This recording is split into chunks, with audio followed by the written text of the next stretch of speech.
Namaskar, Missniecytv, and I'm here to do a review for Sistas Season 9, Episode 11. The episode picks up at the law firm, and Hayden comes into Andy's office, and he's taunting her about being jealous of Fatima. How Andy's just mad because Fatima's doing better than her, and he's like, I'm glad that there's cracks in the sister circle now. Andy's like, you wouldn't know nothing about friendships. He basically tells Andy that one of his friends is Dr. Cruz, and he knows all about the lawsuit that Andy's trying to bring up against him, and Andy's like, how do you know him? He's like, because Benson sent me up to be his tax attorney because he needed one. Hayden tells her that she needs to leave his case alone, and you know something's wrong when Hayden has to be the voice reason and tell you to leave something alone. Over at Karen's, Karen has a moment with the baby, and she tells the baby that she's perfect and her sister's going to be with her forever. I don't know if it was just me, but I felt like there was a hidden message in what she said to the baby that her sister would be with her forever. She asked Miss Lisa to give her and the baby a moment, and when Miss Lisa leaves the room, she puts the baby in the bassinet and she starts crying, telling the baby that she's gonna be okay. I could tell right then and there that something was wrong in the way that Karen was thinking, and I feel like, how didn't somebody notice the change of heart that Karen had so quickly? One day she was crying and screaming, get the baby away from me, and the next day she was like, let me hold my baby. It wasn't a sudden change of heart. Back over at the law firm, we see Andy having a conversation with Mr. Benson, and she's telling him that she took his advice about getting more evidence and everything that she found on Dr. Cruz. Now, Dr. Cruz isn't really his name. He's telling him that Dr. Cruz has a class action lawsuit in Alabama, and Benson is like, I don't care about none of that. He's a client here, and we're not taking on this case. And you're only supposed to be working on billable hours, but this seems like a personal project. And that's when Andy got offended. She's like, this is not a personal project. I'm trying to advocate for black and brown women. Use liability here. She's basically like, this is systemic, and you don't care about morals. And Benson's truth, like, I don't care. You better sit here and do your job, and if you can't take orders, this law firm might not be the place for you. And I feel like everything that Benson just said went in one ear and out the other. She don't really care. We're at the bar, Rich and Zach are talking, and Zach is like, thank you for everything with Chaz. Rich is like, it's no problem. Then they start talking about Zach starts talking about the whole Chaz situation with Fatima and how he's sending her $6,000 purses and other gifts. And he's mad because Fatima didn't tell him about it, and Rich is like, even though I know it's a thank you gift, no other man should be sending another man's woman gift. It's just like, you don't think she's cheating on you, do you? Zach is like, she better not, because if she is, I'm going to be on the news in the morning. And I'm like, Zach, she wouldn't cheat on you for one. Two, she's pregnant, and Fatima is not the type. Rich starts talking about the whole Sabrina situation and how she found him with Penelope in the juice. He also tells Zach that she was with some other guy, and Zach is like, Sabrina don't do that, so you really... Zach is like, maybe that's good. Maybe y'all need some space. Rich is like, you know Sabrina, she'll probably fall in love with that guy in a month. Over at the bank, Sabrina and Maurice are talking, and she's basically telling him about Dr. Rock, and she shows him the picture, and Maurice, of course, has some banter to say about it. He's like, don't be over there trying to fall in love, because I know exactly how you are. You're trying to make the reservations to the next restaurant so that y'all can know each other better. He's like, you don't need to be doing all that. Just use him for sex. And Sabrina's like, well, get out my head, because how you know what I was thinking? That's when Paige walks up, and she starts talking to Sabrina about some numbers, and as they're talking, her brother Dylan shows up, and she's like, what are you doing here? He's like, I came to bring you some lunch. Paige is like, what did you bring me? And Dylan's like, it's not for you, and I bought 2 vision board sets. He looks at Maurice as he's saying this, and Paige catches on, and she's like, who would want to do vision boards? That's lame. Maurice is like, actually, I would like. Sabrina catches on to the tension in the room, and she's like, Paige, you want to help me with something? Paige is sitting there looking all dense, right? So Maurice and Dylan talk. He's like, I know that we were talking about our futures, so that's why I bought these vision boards. How would you like to do them tonight at your house? So he and Dylan actually have a date, and I wonder how Maurice is going to do when it comes to liking Dylan, because I can already see that he likes Dylan a little bit. Over at Danny's, we see Danny coming home from work, and she sees Tony sitting there watching TV with a bag of chips, didn't clean the house, didn't do anything. She comes in, he's like, you're back early. He starts telling her about the TV show that he was watching about some housewives in Indiana. Danny's like, why don't you move there to Alaska? Tony catches his shade, and he has the nerve to tell her that he's thinking about moving in. Mind you, neither one of them discussed moving in together. Tony just literally moved in on his own, and the only reason he did that is because he's thinking about renting out his house. He didn't have a discussion about moving in with Danny. He didn't tell her how he was going to contribute if he moved in with Danny or nothing. Like, Danny is at a complete loss for words, and I will be too, but also, girl, you know you don't want that man in your house, so why didn't you just tell him no? It's okay to tell people no sometimes, and no is a complete sentence.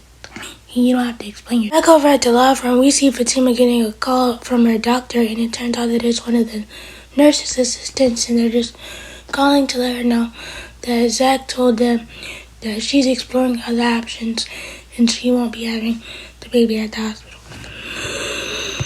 Here Zach goes, not listening again. Fatima clearly told him when the midwife came over that she was having her baby in the hospital with a doctor. Fatima's surprised that he did that, and she's like, from now on, just take instructions from me.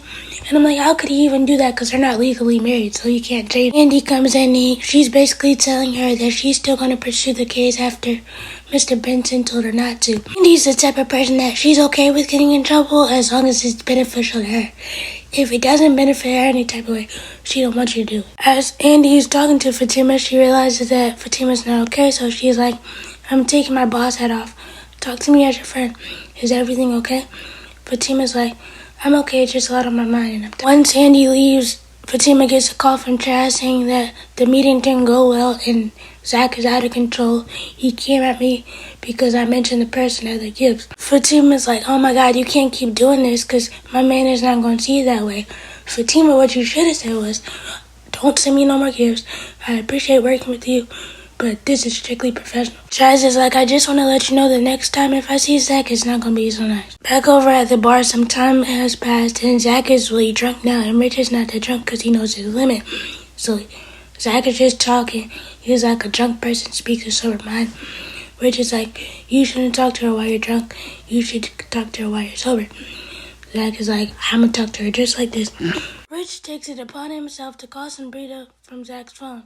Out of all people in Zach's phone, the person that you should be calling is Fatima. Zach has an excuse to talk to Sabrina, so basically he's just asking Sabrina for Zach's address to take him home because he's drunk. Sabrina ends up calling Fatima and letting her know what's going on with Zach, and she's like, thank you for calling me, and why is he drunk in the middle of the day? But that makes sense for how he's acting. Sabrina's like, is everything okay? Fatima's like, yeah. Over at Zach and Fatima busts through the door when she finally makes it home. Her and Zach have the argument of, why is Chaz sending you $6,000 gifts? You must like ball players. Fatima's like, first of all, I would never cheat on you and I would never entertain another man. And second of all, don't try to group me with these groupies. Then she brings up the fact that her doctor called her and let her know that Zach told him that she is not having the baby at the hospital. Zach is like, I never said that. I said we were exploring other options. Fatima's like, it's my body and my choice. He's like, I told you I'm having the baby at the hospital with my doctor, or did you forget that? Because you clearly didn't listen. Fatima's like, Zach, what are we doing? We don't even communicate like this.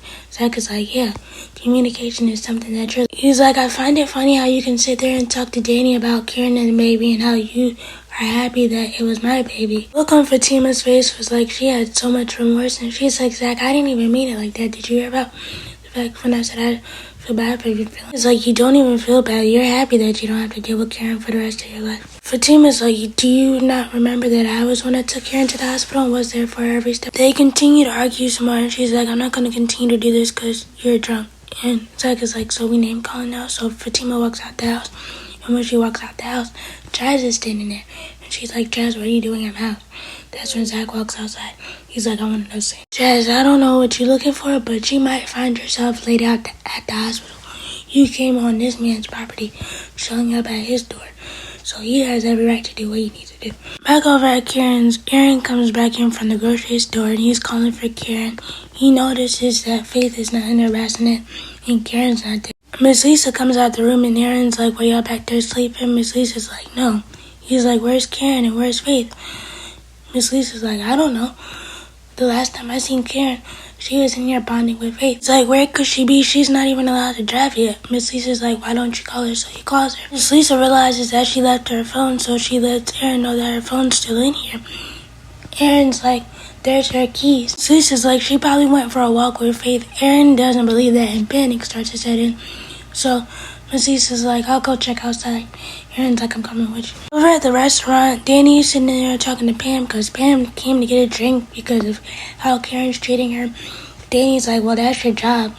And Pam is like, well, I'm running my business and Karen's business at the same time. Danny's like, well, that's what you're supposed to do. And Karen has every right to feel the way she feels about her business. And what you're doing is multitasking. Over at Andy's penthouse, she's talking to Dr. Vaughn on the phone. She's basically telling Dr. Vaughn that Benson won't let her pursue the case, but she's going to pursue it anyway, but under wraps. She also has the nerve to tell Dr. Vaughn that things are straight with her and Fatima after he asks how Fatima's doing, and she has the nerve to say she's overstepping boundaries. Dr. Vaughn clocked her tea and he was like, sounds like somebody else I know. And you just admit that you're one of those type of people who's happy for their friend until they're doing better than you. Dr. Vaughn asked her what she's doing for the night. She's like, I'm watching bad TV and eating pasta. Actually, my food's supposed to be here. I've been waiting for over an hour. So she gets off the phone with Dr. Vaughn. She turns around because she hears the elevator, and it's scary. She's like, what the heck are you doing? Exactly what we want to know. And why did he wait 11 episodes to show up? I thought you would have skipped town or something. The way that you were shook up from the situation with Lieutenant Jasmine. Carrie honestly doesn't need to be around because Andy was doing alright and she was just getting her mental back in a good space. And now that he's back around, it might trigger her again. Over at the restaurant, Sabrina has finally made it, and Danny's talking to Sabrina about Tony wants to move in with her, but she doesn't want that to happen because she likes her space. I'm like, well, just tell the man no. Then Sabrina starts listening to pros about what a good idea it would be for Tony to move in.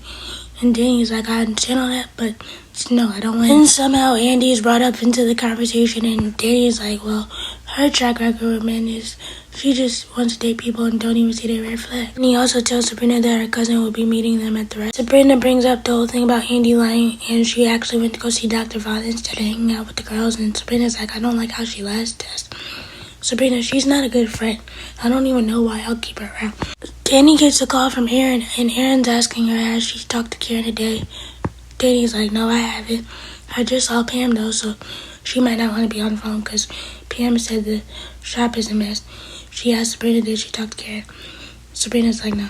Back over at Karen's, Aaron and Miss Lisa finally make it into the house after searching for Karen, and there was no luck. So Aaron's like, I called everybody. They said I didn't hear from Karen. Miss Lisa's like, did you call Andy? Aaron's like, I did, but she didn't answer. Miss Lisa's like, let me call her. And then that's when Aaron discovers a note. And Miss Lisa's like, what does the note say? Aaron just looks at it and he doesn't say anything. Some time passes and Danny's cousin shows up to the restaurant, and Sabrina's like, wait a minute, that's the same guy that I hooked up with earlier. So Rock approaches the table and Sabrina's like, Dr. Rock. Jamal is still trying to act like he's a doctor. Danny's like, don't be lying. You know, you just got out of jail. You don't have to see no patients. And it's like, oh my God, I'm so embarrassed. The whole life isn't for me. Sabrina, I could have told you that. You don't even know what you're walking yourself into. You just walked into it. And now you messed with it. That's when Danny gets another call from Aaron. And he's like, Karen's missing and she left a note. Danny's like, what the note say? He's like, it says, it's time for me to end this chapter. This is exactly why I kind of read into what Karen was saying to the paper earlier. That she was going to be with her sister forever. You think Karen unalived herself and the baby? I truly hope not, and I hope that the baby is safe. I just hope that she took the baby on a long walk journey, because she did tell Dr. Vaughn that she wanted to take a long walk and never stop. And I hope that the baby is safe. I think this is Karen's way of making her exit from the show, because without her and Zach's storyline, Karen really doesn't have it. Let me know what you guys think about the episode. Please be sure to like, comment, subscribe, turn on your bell notifications. Bye!